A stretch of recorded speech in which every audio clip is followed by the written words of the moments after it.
Oh my goodness. Baby, Dress is doing another hate video. Congratulations. Welcome back. Better than ever.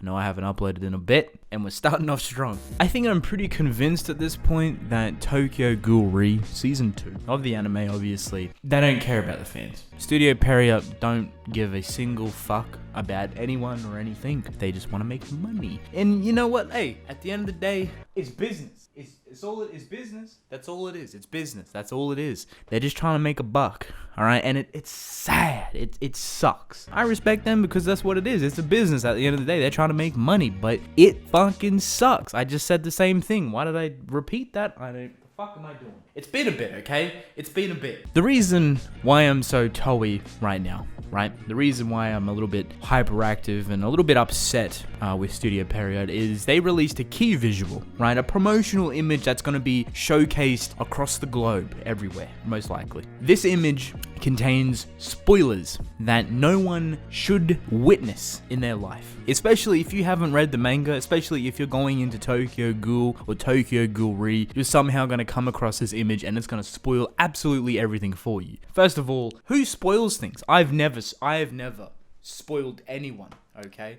You can't say that. I'm a gentleman. I never spoil people. There is a lot of things that are wrong with this image, right? A lot of big spoilers that just didn't even have to be put into this promotional image. First and foremost, Dragon. No one knows what the fuck that is. Why would you even put that in there? I understand it's the big climax of the story, but you don't need to put it in. It would be a massive shock if you got to the end of the season and then it's crazy. Big monstrosity, it's Dragon, what the fuck is this? What's going on? I don't know. That's how it's meant to be. Because in the manga, and I'm gonna jump here, I'm going here, right?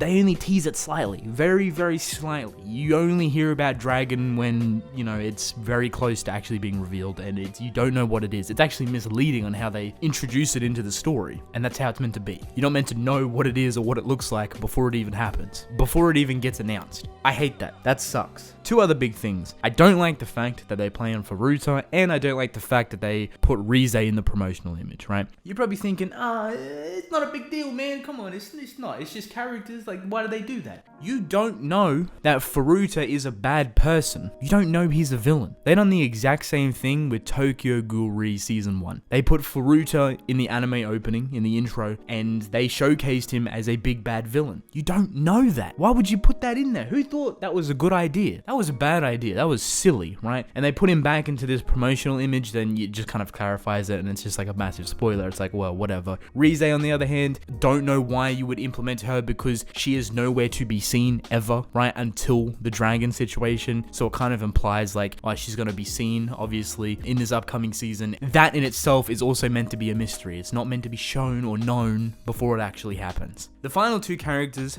are probably the most disappointing things to me. Scarecrow, exact same thing, exact same process. You don't have to put emphasis on his character. His reveal in itself is massive. It's huge. It's fucking big, man. It's massive. I'm standing in the middle of my room. It's massive. It's huge, right? You don't need to tease it in the anime at all. Hardly. It's meant to be showcased in a way where it's like not out of place, if anything. You know what I mean? But they've done a good job. Just like, hey, here's Scarecrow, a character you don't know, but it's definitely important because we've made it so obviously known that it's important. We've done that. It's not good. It's not. It's really not good. And it actually sucks because Scarecrow, obviously a very big deal. Last but not least, Armon. I feel bad for anyone that does not know the fate of Armon that has managed to see this promotional image because they just like, hey, he's back. Here he is. That's it.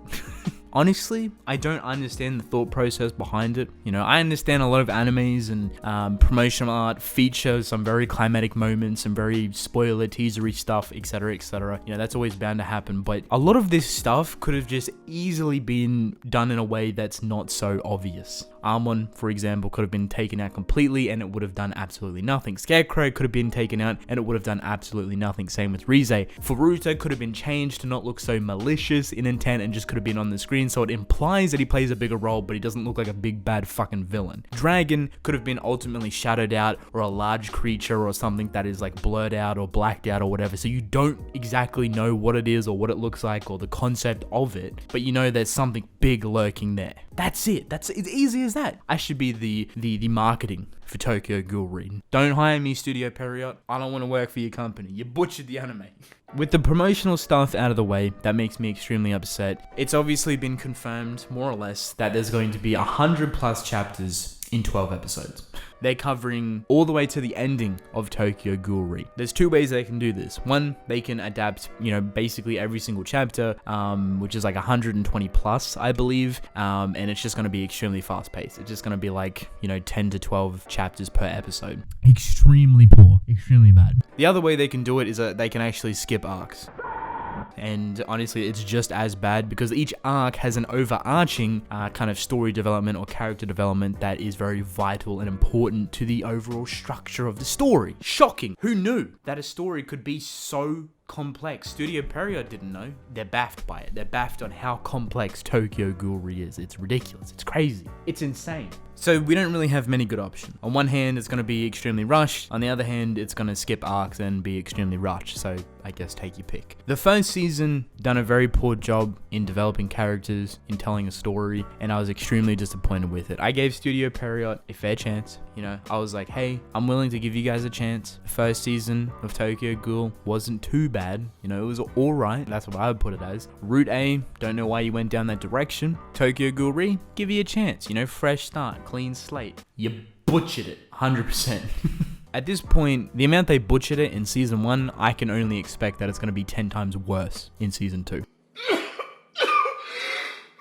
Because of the pacing, the fact that they can't concentrate and develop certain characters that are vitally important to the overall story and atmosphere, the fact that they haven't developed characters in season 1 that play a very important role in season 2, considering they're doing, all the way to the ending, there's going to be so many open ending, blank endings, non-developed characters. I think the only way we will ever get a good Tokyo Ghoul or Tokyo Ghoul REE anime adaptation is if I personally sell my soul. And I'm willing to do that for you guys, obviously. I'm willing to sell my soul to get a good anime adaptation for Tokyo Ghoul and Tokyo Ghoul REE. Something that has got passion, something that has the best for the story in mind, not just to make a quick buck. All right, I understand it's a business, right? But passion, atmosphere, storytelling, character development. Tokyo Ghoul is very meticulous in that aspect, and when you have to put that into an anime, it's 10 times worse. You got to be even more careful with how you portray it in an anime, how you portray the atmosphere, and how you give, attention to different characters and develop them. A lot of people said to me, like, hey, Tokyo Ghoul REE is adapted another studio. I don't think so. I've explained my reasons why, but people just think, Madhouse or someone else can do that, right? At the end of the day, all these studios have a budget, all these studios have time limits, and all these studios want to make money. The best way that they can do that, conquer all three things, is to skip character development, skip the integral part of the story, and skip a lot of action scenes. Everything's kind of just reduced. You cannot reduce Tokyo Ghoul REE. This works with simple shonen series. This works with My Hero Academia. This works with One Piece and Naruto and Bleach, right? This does not work with Tokyo Ghoul REE. As much as I would love to see Madhouse handle Tokyo Ghoul REE as a passion project, mind you, that's the most important thing. I'm not saying a studio could never produce a good Tokyo Ghoul adaptation. All I'm saying is that it has to be a passion project with the best in mind for the story and the characters and the world and the atmosphere. That has to tower over the business aspect of everything. I think a good final reason to kind of end off this video on why I think that a studio cannot realistically handle Tokyo Ghoul REE is actually because it's extremely dark. It has a lot of different genres, it has a lot of different atmospheric changes and mental progression, and it's very hard to portray that in an anime format, especially one that's extremely popular that has a lot of restraints already around it. The series is extremely dark, right? You already get censored a crazy amount, and you already know that the big wigs of the corporation are going to be like, hey, look, this story is pretty dark and tragic. We're just going to kind of tiptoe around those tragic things because, they're a little bit too full on. And it's extremely popular and it's an anime, but, we're just going to tiptoe around it. I feel like that's exactly what they've been doing for this entire time. They've been tiptoeing around a lot of stuff. I can't blame them. Tokyo Ghoul at some points gets very, very uncomfortable, but that's the beauty of the story. Don't get me wrong, I have a lot of respect for the anime industry and the hardworking people that, don't get paid enough, that should be getting paid more. I have a lot of respect for them, but, just Studio Period does not have the best interest for Tokyo Ghoul or Tokyo Ghoul REE. They don't have the best interest for their fans or the story or anything. And the proof is season 1, and the more conclusional evidence is season 2 and how they're actually promoting it. The only good thing, ladies and gentlemen, that you can look forward to, at least in my opinion, for the upcoming season is the fact that TK, right, the person that sung Unravel, Tokyo Ghoul, is coming back and doing the opening for the second season. I believe it's called Catharsis. I am extremely excited for that, as well as the overall music. I think that's the only thing that I can pull from Tokyo Ghoul REE that's actually really good is the music. The openings, the subtle soundtracks, everything like that, extremely well done. And that's it. That's all I'm excited for. I don't know about you guys, but that's just me. I don't have any hopes anymore. At this point, it's done. It's finished. I'm finished with the anime, and probably review the whole season in terms of like one video, not like weekly, and probably shit on it again, which I know a lot of people will hate, but hey, that's unfortunate. I don't want to shit on it. I really don't, but that's what it's come to, unfortunately. I wonder if this video was 10 minutes yet. Hopefully it is. Joke's on me, doesn't matter because I don't have ad revenue. So I hope you guys enjoyed the video, and I will catch you guys in the next one. Bye-bye. I'm leaving.